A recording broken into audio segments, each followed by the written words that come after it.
And finally, in his latest move to checkmate China, Donald Trump has suspended all Chinese airlines both to and from the USA. But this move cannot be seen in isolation. With every passing day, global powers are ensuring that Chinese hegemony is countered on all fronts. Here is the role we are playing, and then let's have our last debate.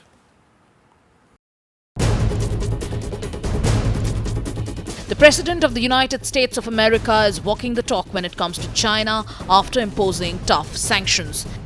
The Chinese government has continually violated its promises to us and so many other nations. Today, I will issue a proclamation to better secure our nation's vital university research and to suspend the entry of certain foreign nationals from China who we have identified as potential security risks. The U.S. administration is now suspending Chinese airlines to and from America starting the 16th of June, a move that could economically impact the communist country. India too is standing up to Chinese aggression, whether it is in Ladakh where PLA troops have been forced to retract, or demanding investigation into the origin of COVID-19. Tightening FDI rules to ensure there's no opportunistic takeover of Indian firms, or a people's movement to ban Chinese products. अब हमें जवाब देना होगा और जवाब हमें अपने हाथों में लेके वॉलेट पावर से देना होगा। अब हमें समझ आनी चाहिए कि prevention is better than cure, तो इसलिए हम अभी से करें। बल्कि मैं तो कहूँगा कि अगर हम कुछ ना करें और देखते रहें तो वो गुनाह है। And a call for Atmanirbhar Bharat to give a stiff competition to Chinese supply chain. विश्व की आज की स्थिति हमें सिखाती है कि इसका मार्ग एक ही है, आत्मनिर्भर Bharat. India-US friendship is making headlines globally. The latest being America inviting Prime Minister Modi to the G7 summit with an intent to expand the powerful group. A move that made China very nervous. They believe this move is doomed to fail. It is believed that President Trump offered help to India on the border dispute. Also, he wants to expand G7 to include India, Australia and Korea, but not China. With China cornered on all fronts and India firmly standing its ground, the message is clear. There are no takers for Chinese aggression. Let's debate.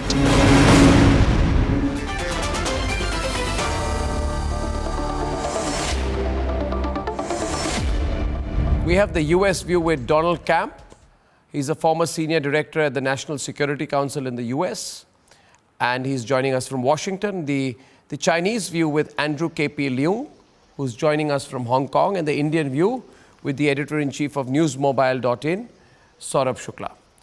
Donald, what do you make of Donald Trump's very recent statement that he's going to stop Chinese flights from coming to the US? Is this going to escalate further, and what's the message he's sending out? I think that this will be, this is one of a series of actions that the U.S. has taken in recent days on Huawei, on Hong Kong, on oppression of Uyghurs in Western China.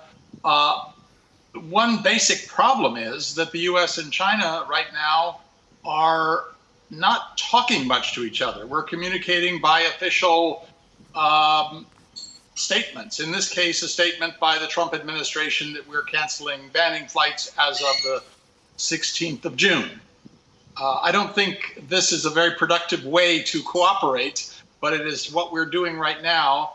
And I don't think in the end it will end with a complete blockage of air flights between the US and China. I think there will be some compromise because, frankly, our two countries, the US and China, have a lot that we need to do with each other, especially commercially. So I don't think an end to air flights is sustainable in the long run. Yeah. Before I bring in Saurabh, Andrew, I also want to tell you that what we've observed here in India is that the famous Chinese calm exterior is chipped off. China is looking extremely edgy. Country after country is looking at it in the eye. We've done it at the border. You tried something in the Galwan Valley. The Chinese army has had to pull back. There was massive mobilization by the Indian armed forces. I mean, of a level which has not been seen before. This is, how do I put it, Andrew? This bravado for an isolated nation with no friends in the world. How do you explain this bravado, Andrew? You have no friends across the world and you are completely isolated. And you're looking edgy and you're looking very stressed out. You're stressed diplomatically and every way you're stressed. And you know what you did in Ladakh. No, I just want to tell you. Hello? What you did in Ladakh was met with a military mobilization by India that I think you were not prepared for. You were not prepared for it. Sorry, are you... So the question I have is, everyone's put you in a situation where you have to compromise eventually. Nobody's going to compromise with you. Yes. Sorry, you're pushed are you to a asking corner. me, sir? I'm just saying you're pushed to a corner. So are you asking me, sir? Can I reply? It's an observation. You can have your counter observations. Of course you can. We are a democracy, unlike China. Thank you. Well, I think there is no doubt that there was a 360 degrees pushback by the United States against China, which is perceived to be an existential threat to the American-led liberal order. And of course, China is now bigger as an economy. And then even if you are a panda, if you reach 2,000 pounds, you're going to cause problems.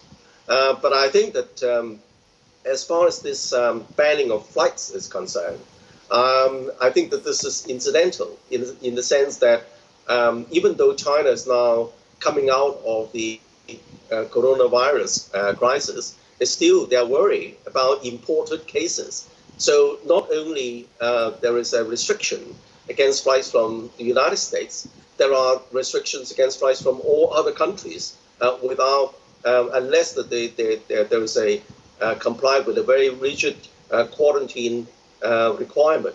And that makes, of course, flights almost impossible to operate. And I think there's more a concern about, as far as the banning of flights are concerned, the second wave of coronavirus cases coming back to China. And of course, this has been a harrowing experience as far as China is concerned. Now, this, of course, must be seen in an overall context of pushback against China on all fronts. And the United States has already issued a national kind of strategy on China. No, Andrew. Tightening up the screws. Andrew, my point was bigger. I'd like Saurabh to give you a perspective from India. You need to understand one thing, with all respect to you, Andrew. You described China as a 2,000-pound panda. Well, it's a very clumsy panda. It doesn't know how to walk. It has no dexterity. It has no sophistication. Well, and it's a very lonely panda. Well, the panda has no friends either anywhere in the world. You need to understand your whole panda-like action is being... panda and the show value is diminishing. Yeah. Please, Saurabh wants to say something. And the show value is diminishing. You cannot have a panda in a Chinese circus all the time and expect the world to follow to your diktats. Democracies like India and the US and the rest of the world today are united against China because you deliberately misled the world in what today is a global disaster is thanks to China, thanks to the opaque nature of China, where while you shut down your cities after Wuhan happened, you led the Chinese national travel all across the globe. The Chinese government needs to explain to the world, and that's what countries like US and India are asking today. And then on the other hand, you expect that India will succumb to your pressure tactics by trying some military adventurism. No, sir, this is not going to happen. This is not a India of 1962. It's a new India with a spine that will get back to you. Now India has to also demonstrate that spine as a lot of experts are saying on the financial thing, because you are profiteering out of COVID as well. Do you know what is happening? You are trying to sell PPE, you are trying to sell masks, you are trying to sell sanitizers after this deadly outbreak. That's thanks to China. So you should not be doing it, and China has to be made accountable. There's another point which the world is asking which I'd like today. Donald to come in on. You Donald, cannot get away with Donald, semantics. I'd like your views on this. Nowadays, we are in the era of economic diplomacy. We have seen very strong threats from the Chinese government via their mouthpieces. And they've said, and I quote, "It is advisable for India not to engage in US-China confrontation. If India becomes a US pawn attacking China in a new Cold War, the economic blow would be too much for the Indian economy to take amidst the pandemic." Now, that's a pretty badly phrased, undiplomatic threat. First of all, how do you view it? Well, I assure you the view from Washington is far from the idea that India is some kind of U.S. pawn. The language that the U.S. has used for years now, decades, is we would like to see a partnership with India. India is by no means a pawn. India is not a partner of the U.S. because of China. The Chinese are using it. Because the U.S.-India relationship is so important in itself. And that needs to be remembered. Andrew, therefore, what if I were to say to you that, where I feel the weakness of China over the years has been in the area of geostrategic affairs and global diplomacy at a sophisticated level, which I can understand because China has been a very inward-looking nation. Its relationship with the world has been very restricted. It lacks soft power. It lacks a consistent outreach. And maybe that's the way your party's structure works. But I found that after Trump invited India, Australia, Korea to join the G7, your Chinese foreign minister went completely crazy. I think his name is Zhao Lijian. He started talking, frankly, like a child from school. And he started saying, any attempts to seek a small circle against China is doomed to fail and is unpopular. Unpopular among whom?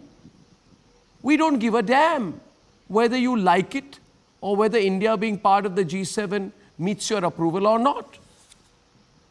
It doesn't matter to us. You don't matter. You can flail about what you want, bully Nepal, but you have to realize that you don't matter as much as you think you matter. I truly believe China has an exaggerated sense of self-importance. Don't you agree? Well, can I respond to this, please? Well, naturally, you pointed out quite correctly. It is the sense of exaggerated importance that has been causing a lot of the problems. But let's face it, China is now the world's second largest economy and is connected with many countries in the world. There are good for you. Countries which have. Let me finish, please. I said there good for you. There are more countries which have China as the biggest trading partner than the United States. So that shows the China's connectivity with the rest of the world. But I think that as far as this invitation to India and also maybe South Korea to form a G12 instead of a G7, obviously this is part of a 360 degrees pushback against China. But I think that China shouldn't feel too piffed by that because there are, of course, countries which have similar ideas and similar objectives. But Andrew, remember one thing. Andrew, remember one thing. Remember one thing. Let me give you a taste of reality. Let me give you a taste of reality, Andrew. What you say is China's huge economic power is based upon global investment. All right? Point number one. Now, point number two. Absolutely. Sri Lanka is a much better investment destination than China, for your kind information. So is Indonesia, and certainly a large country like India. You may not be aware, but India has overtaken China in fintech funding. fintech funding, which is a good indicator of the way the world thinks, we have already overtaken China. So you need to understand that we have got investment from all over the world, from Germany, from the US. Now, what has happened is, at the pace of the world investment into China, you have not evolved in your diplomatic thinking. You're stuck in a world 30 years back. But there's no doubt that China is now. And you're not a democracy, which is a great weakness. Backlash. I think at the end of the day, there is much more to gain with countries, taking their differences in stride and seeking areas for cooperation. No, Donald, I get a last word from both of you. I have 30 seconds on the program. Which is not good for anyone. Donald, I think the view is what Andrew said was quite clearly. We have a lot of financial relations with countries around the world, and we'll muscle our way through. I don't think it's going to be so easy now in the post-COVID world.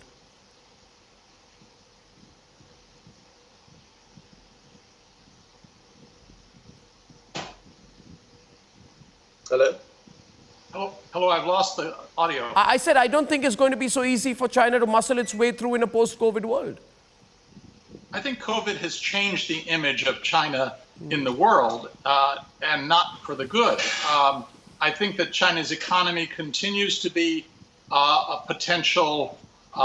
potentially strong. We in the U.S. Cooperate. We invest in China. I think India should invest in China. And I think that in the end, we will all be better off if we have a cooperative economic system, but with no country dominating. True. But I think the moral of the story is large nations like India, US, and China need to work together in a situation where this kind of one small point. Constant provocation is not going to work. I'm completely short of time, my friend.